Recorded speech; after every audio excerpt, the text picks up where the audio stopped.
विकासाच्या प्रक्रियेतला महत्वाचा दुवा म्हणजे गुत्तेदार, ठेकेदार, कॉन्ट्रॅक्टर.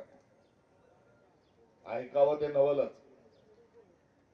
कॉन्ट्रॅक्टर मंडळी उपोषणाला बसेल असं स्वप्नातही वाटलं नव्हतं. सरकार येतात, सरकार जातात, आमदार होतात, आमदार पडतात, मंत्री होतात, मंत्री जातात. मात्र स्थायी स्वरूपाची जी असणारी यंत्रणा आहे, जशी एकीकडे जे डेप्टी इंजिनियर, एक्झिक्युटिव्ह इंजिनियर अर्थात प्रशासन जसं स्थायी आहे तसं ठेकेदारही स्थायी आहे. आलेल्या पदाधिकारी अधिकाऱ्यांचा सन्मान ठेवणे, त्यांनी त्यांच्याशी नियमानुसार कायद्यानुसार बोलणे आणि पुढे जाणे. थोडक्यात फ्लेक्झिबल म्हणजे थोडंसं रबर जसं असतं तसं एक लवचिकता जी आहे ती आपल्या व्यवसायाच्या माध्यमातून कुठेतरी बाय डिफॉल्ट ती असते. कायद्यात बसत नसेल तर बसवा, अजिबात बसत असेल तर थोडं डावीकडे उजवीकडे करा आणि चालू द्या. ही असणारी व्यवस्था माझ्या अनुभवाच्या अनुषंगाने आपली आहे. मी 15 वर्ष लोकप्रतिनिधी होतो, 10 वर्ष जिल्हा परिषद सदस्य होतो, 3 वर्ष जिल्हा परिषदेचा अध्यक्ष होतो, 5 वर्ष आमदार होतो. मी कधी ठेकेदारीच्या मार्गाने जाईल, कारण आजकाल काय झालं की कोण ठेकेदार आहे कोण नाही हे काय समजत. मी दूर दूर पर्यंत माझा पोरगा, माझा पुतण्या, माझा भाचा, माझा साला कोणी ठेकेदार नाही. आणि survey estimate, TS, work order, MB, bill या सगळ्या तुमचा जो भुलभुलाई आहे, या भुलभुलयाचा मी एक साक्षीदार आहे, किंबहुना आपला टीकाकारही आहे. टीका कशासाठी तर पैसे कुठे खाल्ला जातात, कुठे पाणी मुरतं हे माहीत असल्यामुळे व्यवस्था चांगली झाली पाहिजे. यात इस्टिमेट जी आहे ते सर्वात पैसे खाण्याचं माध्यम आहे, त्याच्यावरही मी टीका केली आहे. माझ्या जिल्ह्यातले आपले यंत्रातले ठेकेदार असतील, सगळे असतील, मी काही 10% आणि 5% कमिशन जीवनात घेतलं नाही, पुढे देखील घेणार नाही. ते तुम्हाला सांगण्याची पार्श्वभूमी हे मी माझं काय आत्मप्रौढी सांगायला आलोय असं नाही. मात्र हे सांगितल्याशिवाय आमचा पाठिंबाही कुणी येणार नाही. नाहीतर आता निरीक्षण, परीक्षण, समीक्षण आम्ही गेलो की आमचे ऑडिट तुम्ही कराल तर जरा कडक पद्धतीने करा. आणि ते करताना या सगळ्याच्या अनुषंगाने बोलण्याचं कारण असं की या आज जी परिस्थिती आली ती आपोआप आलेली नाही. जेव्हा नफा बाजूला राहतो, शिवायचे 4 पैसे भ्रष्टाचाराच्या माध्यमातून कमवण्याचा जेव्हा वेळ होतो तेव्हा काय काय होतं ही परिस्थिती आता बोकाळलेली आहे. त्यामुळे आता फार मोठ्या स्वरूपामध्ये बदल यंत्रणेत, व्यवस्थित, प्रशासनात, आपल्या व्यवसायात हा झाला पाहिजे. ही एकंदर परिस्थिती आहे. काळ सदा सर्व काळ एकसारखा राहत नाही. मात्र तुमची आणखी त्यातली सुपारी तुम्ही आता झालेल्या. पैसे होते नव्हते पदर टाकले, कामं मिळणं बंद झाले, कामाचं रिंगण करून इस्टिमेट भरल्यात ताकदल्या जात होते. कुठे पैसे द्यायची गरज नसेल तिथे कॉम्पिटिशन व्हायची. आमच्यासारख्या माणसांनी रटावलं तर गेलंच काम दे तर 3 इस्टिमेट टाकून लोहेचा खेळ खेळला गेला, सगळं झालं. मात्र आता सगळे कामं जे आहेत ते तुम्हाला न देता जो आम्हाला इकडेच खाली खोबरं बदाम तेही नाही, आता कुठे आमच्या बायकोला जो दागिने देतो, फॉरेनची जो ट्रिप करतो, विदेशात जो आमची इन्व्हेस्टमेंट जी आहे ती विदेशात करण्याची क्षमता असणारा आता त्याच्यासाठी टेंडर निघायला लागले. त्यामुळे आता मराठी किंवा महाराष्ट्रातला हा विवाद आपल्याला सोडून जाणार नाही. आता वेगळाच ठेकेदार यायला लागला ज्याचं नाव आपण कधीच ऐकलं होतं. नाव ऐकायचं सोडून देतं तर नावाचा उच्चारही करता येत नाही. सुप्रीम कोर्टाने सांगितलं की 4000 कोटीचा भ्रष्टाचार टेंडरमध्ये झाला. सुप्रीम कोर्ट बोलतंय एखादा ऑर्डर करताना करते दुसरं, ही एकीकडे अडचण आहे. म्हणजे सगळाच कारभार आता बंडाळलेला आहे. मी विरोधी पक्षातला आहे म्हणून बोलत नाही. चांगल्याला चांगलं म्हणणं, चांगुलपणा जोपासणं हा माझा स्वभाव आणि माझी प्रवृत्ती आहे.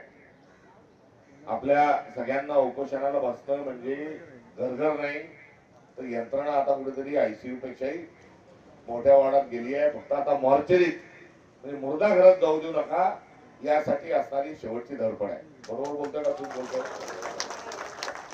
आणि तुम्हाला जर मॉर्चरीत जायचा टाइम आला म्हणजे अराजकतेचा सगळा कळत झाला. तुमचं म्हणणं काय हो की जी वर्क ऑर्डर मिळाली, जी एमडी झाली, तिचं बिल टाका आम्हाला आमचे पैसे द्या. आता ह्याच्यासाठी कोणाला उपोषणाला आंदोलनाला महाराष्ट्रावर तिथे येऊन अशा टोप्या घालून वास्तविक पाहता टोपी घालणारा जो प्रवर्ग आहे पटाई द्या, कारण तो काही व्यवसायाच्या काही स्किल्स असतात त्यांना आता असं बसावं लागलं. म्हणजे मोकळेपणाने मिश्किलतेने आपल्याशी बोलतोय. ही आपली मागणीसाठी काही आम्हाला पाठिंबाही द्यायची गरज नाही, कारण ती लायबिलिटी आहेच ना. आणि आता सांगताना मला आश्चर्य वाटलं 86,000 कोटी कुठे शिव याचा इंदापूरच्या जवळचा जो ठेकेदार आहे तो आत्महत्या करतो. दुसऱ्या घराचे कसे कसे कोणाचं जेसीबी उचलल्या गेलं, कोणाचं टिप्पर उचलल्या गेलं, कोणाचं ट्रॅक्टर उचलल्या गेलं, कोणाचं पोरग शाळेत टाकलेलं आहे, शाळेची फी द्यायला पैसे नाही. ही एका बाजूला आहे. तर वरच्याचं जे आहेत आमचे काटे मला दुसरा दादा ठेकेदार सोडून दुसराच व्यवसाय करतात. एक आमदार त्रास देतो दुसऱ्या मतदारसंघात, दुसरा जातो तिसऱ्या मतदारसंघात जातात. आता सरकारच त्रास द्यायला लागलाय. मुख्यमंत्री आणि त्यांचं मंत्रिमंडळ तयार द्यायला लागलंय. आता पळाल कुठे अशी ही जे चित्र आहे त्यातून खरोखर आपला जी समस्या आहे त्याला महाराष्ट्र प्रदेश काँग्रेस कमिटीचा अध्यक्ष नात्याने आमच्या पक्षाचा आपल्या आंदोलनाला संपूर्ण आणि क्रियाशील पाठिंबा आम्ही या ठिकाणी व्यक्त करतो.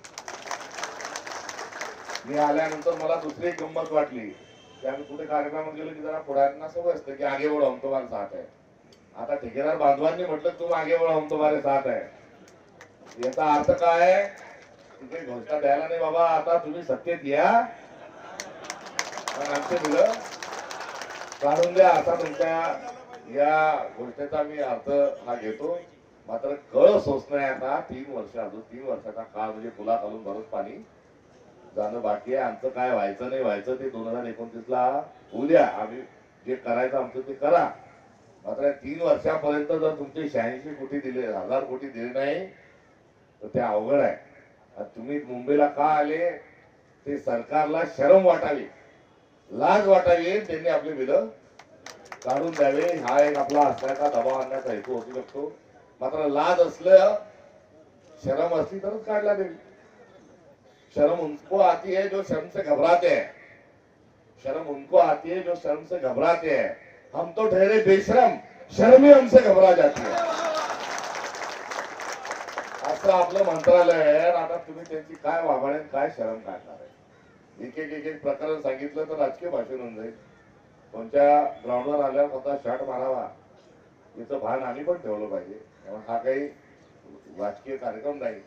आणि जिथे वर्क ऑर्डर बोगस निघते आणि कितीची ती 500 कोटीची, आणि वर्क ऑर्डर बोगस निघते त्याच्या राकेटचा जो आका आहे त्याला बक्षीस का दिला जातं? ऐका होते.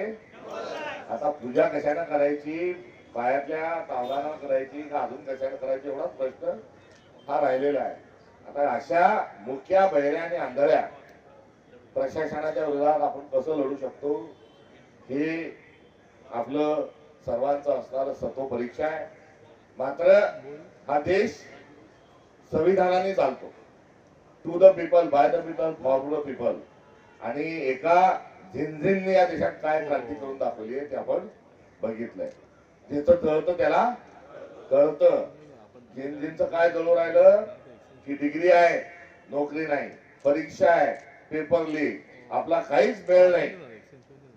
हे लक्षात आल्यावर तरुणाई पेटून उठली आणि त्याचं जीवन त्यांच्या पुढे सगळं. म्हणून ते रस्त्यावर जसे उतरले तसे आता आपल्याला वेगवेगळ्या घटकांना या सरकारला सरळ केल्याशिवाय गत्यंतर नाही. त्यामुळे आपल्या या आक्रमकतेच्या भूमिकेमध्ये आम्ही नुसतं भाषण टोकून जाणार नाही. आमची ती ताकद आहे 16 आमदारांची. विधानसभा कशी चालते तिथेही बुलडोजर आहे. त्यामुळे तिथे कोणची तत्वानुसार डिस्कशन नाही. बजेट नावाचा जो विषय आहे तो कुठेतरी आता त्यालाही घरघर लागली. नाही तर पहिले 31 मार्च 12 वाजता ट्रेझरी असेल, कॅपो ऑफिस असेल, सगळे लोक जमलेले राहायचे. आली आली शाही आली, शाही आली की विला निघणार आहे. आता शाही पण नाही, धोका पण नाही. आता परभारेत सगळे जे विषय चालले आहेत त्यात 86,000 कोटी तुमचे अडवून म्हणजे 88,000 कोटी रुपयांचा शक्ती महापेठ मार्ग काढला जाणार आहे. 88 चे झाले आणि एक पूर्ण जेव्हा रस्ता झालाच किती होती. समृद्धी महामार्गात जबाबदारीने सांगतोय, समृद्धी महामार्गात 20,000 कोटी रुपयांचा भ्रष्टाचार झाला. हा आकडा तुम्ही वाढवू शकता, मात्र माझं आकलन ते 20,000 कोटीचा भ्रष्टाचार झाला. आणि या भ्रष्टाचारातून एक नारा महाराष्ट्रात आणि जगात बुलंद झाला, 50 खोके. पैसा कुठून आला? तिथून आला. आणि हा जो शक्ती महापेठ मार्ग आहे हा 2029च्या निवडणुका जिंकण्यासाठीचा असणारा ऍक्शन प्लॅन आहे. आणि तो ऍक्शन प्लॅन ठेवून पुन्हा तुमचे बिल तसेच तो रस्ता करून घ्यायचा. आणि आता पैसा फेक तमाशा देख हे जे चाललंय ते अत्यंत कुठेतरी जीव गुदमरणारा, श्वास गुदमरणारा हा असा विषय आहे. त्यामुळे जुजबी बोलून चालणार नाही, फंडामेंटल मूलभूत बोलावं. मी माझा पाठिंबा आपल्याला दिलाय, आपल्या सोबत असलं ते अभिवचनही दिलंय. मात्र आपल्या सर्व मंडळींना, आपल्या पदाधिकाऱ्यांना मी एवढंच सांगेन की एवढं करून काही होणार नाही. पाटबंधारे मंत्री येणार नाही, बांधकाम मंत्री येणार नाही, ग्रामविकास मंत्री पण येणार. आणि जर ते आले तर त्यांचा तोरा तुम्ही जो आहे ना असा पाल असे असे असे येतील. म्हणजे अहंकार काय असतो आणि आमचं कुणीच काही बिघडू शकत नाही हा त्यांचा ठाई असणारा जो आत्मविश्वास आहे. आत्मविश्वासाला मी अहंकारच म्हणेल. यातून आता चर्चेतून काय मार्ग निघेल ते मला माहित नाही. कदाचित माझं मत हे सगळ्या समस्यांच्या अनुषंगानं पूर्वग्रहाचं असू शकतं. मात्र आपल्या शिष्टमंडळ जेव्हा भेटायला जातं तेव्हा मंत्री कसे बोलतात, अधिकारी कसे वागतात, खालचा एक्झिक्युटिव्ह इंजिनियर आपल्याशी कसा बोलतो, अधीक्षक अभियंता कसा बोलतो, ह्या सगळ्या ज्या गोष्टी आहेत त्या आपल्या सगळ्यांच्या पुढे. त्यामुळे ही समस्या गंभीर आहे आणि त्या आपण लढ्याकरता इथे पहिला टप्पा म्हणून आला त्याबद्दल आपल्या सर्वांनी घेतलेल्या भूमिकेतून मी समर्थन करतो. कारण अभिनंदनाचा वेळ नाही, हा समर्थन करतो. हर्षल पाटील त्याचा चेहरा पहा, कुठं काहीच मेळ लागत नाही, नोकरी लागत नाही, काहीच होऊ शकणार नाही म्हणून ठेकेदारी गेला आणि त्याला त्याचा जीव संपवायला लागला. असे अनेक हर्षल पाटील जे आहेत ते आपल्या दडले. पुढे कोणताही व्यक्ती हा गुत्तेदारांमधला ठेकेदारांमध्ये मरणार नाही यासाठी एक वातावरण निर्माण करण्याची आवश्यकता आहे.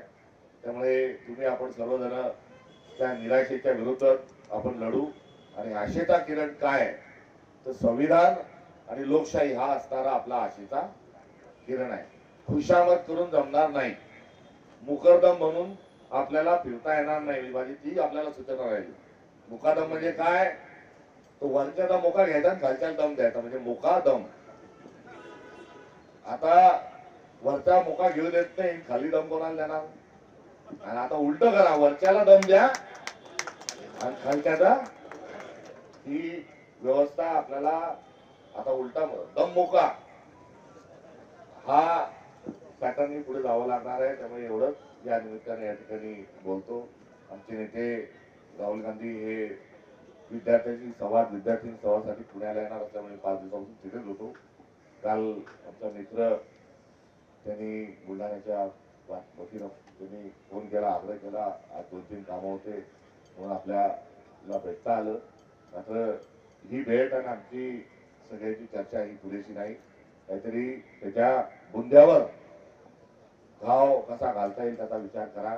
काही एखादं संमेलन वगैरे काही घ्याल, जेव्हा अधिवेशन असेल तेव्हा, किंवा यांची कोंडी कशी करता येईल त्यानुसार. जोपर्यंत नाक दाबणार नाही तोपर्यंत तोंड उघडल्या जाणार नाही. नाक कसं दाबायचं, कुठे दाबायचं, केव्हा दाबायचं याचा विचार करून इथून परता तुम्ही 15 दिवसही बसले तर 1 किलोमीटर अंतरावरचा कोणी माणूस येणार.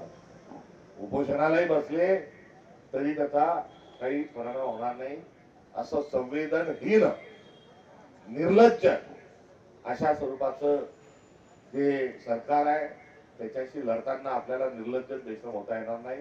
आपल्याला सत्वशील होऊन लढावं लागेल. ते सत्व आपलं वृद्धिंगत हो, तो आत्मविश्वास आपल्या सगळ्यांचा वृद्धिंगत हो आणि आपली संघटना ही मजबूत बनव ही देखील कामना यासोबत करतो. आपल्या आंदोलनाला पुनश्च एकदा मी समर्थन देतो आणि आपली सर्वांची रजा घेतो. धन्यवाद. धन्यवाद सपकाळ साहेब, तुम्ही आम्हाला येऊन पाठिंबा दिल्याबद्दल.